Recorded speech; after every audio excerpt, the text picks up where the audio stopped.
रक़्स रक़्स हिकु राह हिकु रंग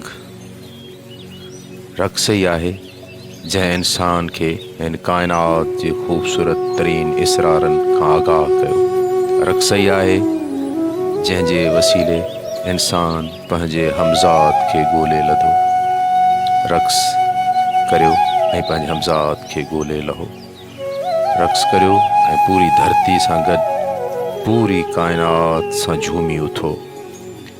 हे समुंड जूं छोलियूं तव्हांजे अंदरि में कीअं छुलनि थियूं। ही लहंदड़ उभरंदड़ सिज तव्हां में कहिड़े लकाव सां गॾु हले थो। इहो सभु कुझु तव्हांखे रक़्स ई सम्झाईंदो। तंहिंजे करे रक़्स करियो ऐं पंहिंजी राह खे सजायो करियो, पंहिंजी साह खे सजायो करियो। छो त रक़्स ई रहनुमा आहे, रक़्स ई रहबर आहे। रक़्स में ई सॼो राज़ समायल आहे।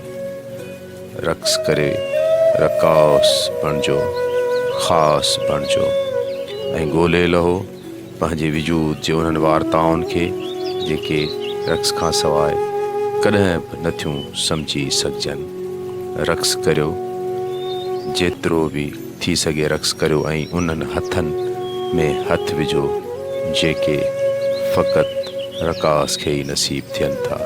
हा, उहे तव्हांजे हमज़ात जा हथ मुंतज़र आहिनि तव्हांजे लाइ। उथो, रक़्स करियो ऐं पंहिंजे हमज़ात जे हथनि में हथ ॾेई हथीका थियो। रक़्स करियो जेतिरो बि थी सघे, रक़्स करियो।